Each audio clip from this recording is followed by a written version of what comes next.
So it's time to review chapter 525, which is called something like, Why has the king's child not received love? And well, my prediction was as far off as can be, unfortunately. It would have been great to see some August backstory, but there's still time, I suppose. Not that I think it will actually happen though, but oh well.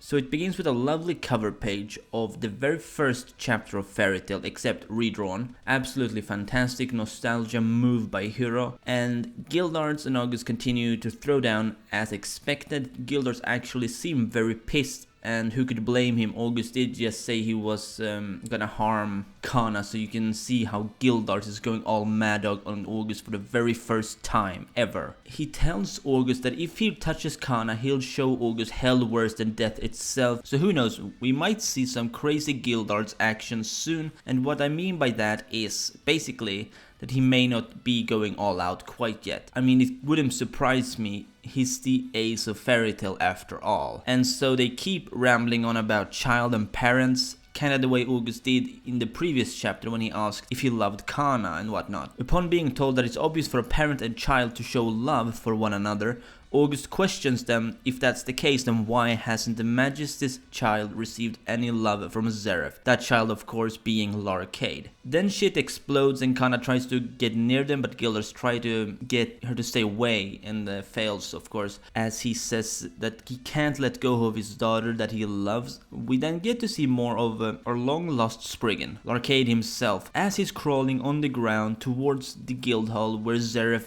of course is, and he seems determined that he must protect his beloved father. After that, Zeref and Natsu go at each other like nothing we've seen before, and it's not quite as one-sided as it began, so I think Natsu's finally getting serious with his brother, as we can see him actually making moves on Zeref. Now, they don't seem to be hurting him at all, but he's like immortal, so it's not that surprising. Natsu finally unleashes our favorite Dragon Slayer move, which is of course the Dragon Roar. So he's still a Dragon Slayer, that's confirmed. I mean, there was some discussions whether he was still a Dragon Slayer because of the seed situation, but yeah, he is. After that, Mavis seem to be contacting Lucy, Happy and Grey and asks them to find her and tells them to actually leave Natsu behind and simply trust Mavis that he's going to be alright, and Mavis tells them that his fate depends on them, which I find quite interesting, so I guess we'll see what's going to happen. So the fight between Zeref and Natsu continues, and Zeref explains that if Natsu lives, the future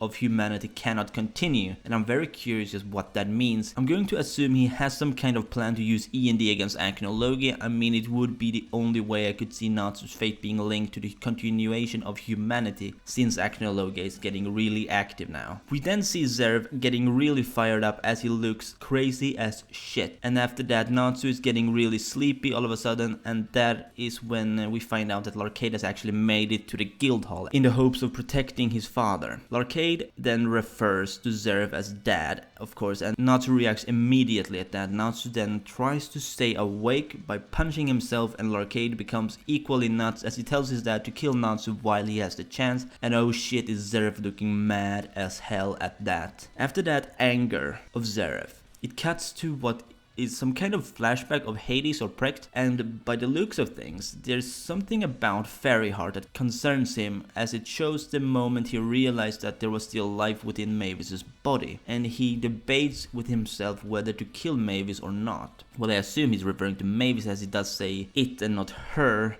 so he could mean the magic inside of her and not actually her. I'm not too sure about that. And after that we cut to the final page, which shows an instant kill scene of LARCADE. Zeref blows a hole through his stomach without hesitation as he tells his child not to get in Zeref's way. And Natsu looks shocked as fuck at that.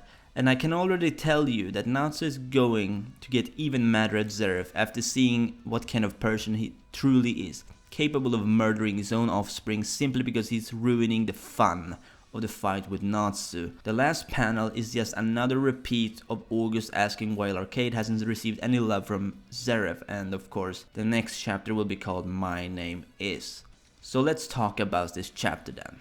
To me, this chapter was okay at best. I have hopes that it's building up to something great, however. My prediction for 526 is going to be very fun to record, to say the least. The things within this chapter that I found the most interesting is of course Mavis summoning Lucy Gray and Happy for whatever reason. Something even tells me that it's linked to Fairy Heart. Maybe we'll actually get to see Natsu use it as a power-up. I wouldn't be surprised at his point. That way he could probably handle Acnologia without E.N.D as a power-up. I don't see how else Mavis could possibly have a card up her sleeve in regards to Natsu's fate. The other thing that got me cooking was the fact that Zeref said that Natsu's death is the key to humanity's survival. And in all honesty, I can only imagine he's referring to E.N.D. And if the Mavis part is correct, that she intends to use Fairy Heart, then it could be a very interesting climax of this arc. One wanting to empower Natsu through Fairy Heart and another wanting to empower him through E.N.D. The difference of course being that Fairy Heart wouldn't kill him while E.N.D would.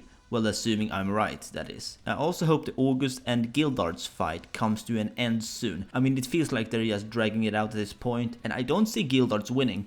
At least not as it is right now. I mean, let's face it, they're just talking to each other at this point. I could see Gildard's dying, but I don't think it'll happen simply because it's fairy tale. And people typically don't die, Makarov being a very special case. And I suppose I need to address this even if it wasn't all that special to me personally. LARCADE dying. So yeah, he got a hole through his stomach for spoiling Zeref's fun. Father of the Year right there. I mean, I guess he had to die, right? So who better than Zeref himself? I do think it will be an important kill though. Most likely it'll trigger something in Natsu, even if he didn't know LARCADE. Just the fact that he knows its family one way or another, it may actually spark something within his head to make him go all out on Zeref. Much like we've seen many other times throughout this series, when Natsu gets real angry, shit goes down. Well, that'll be all for this video. Let me know what you guys think down below in the comment section. Was it a good chapter or was it simply okay? And as always, if you did,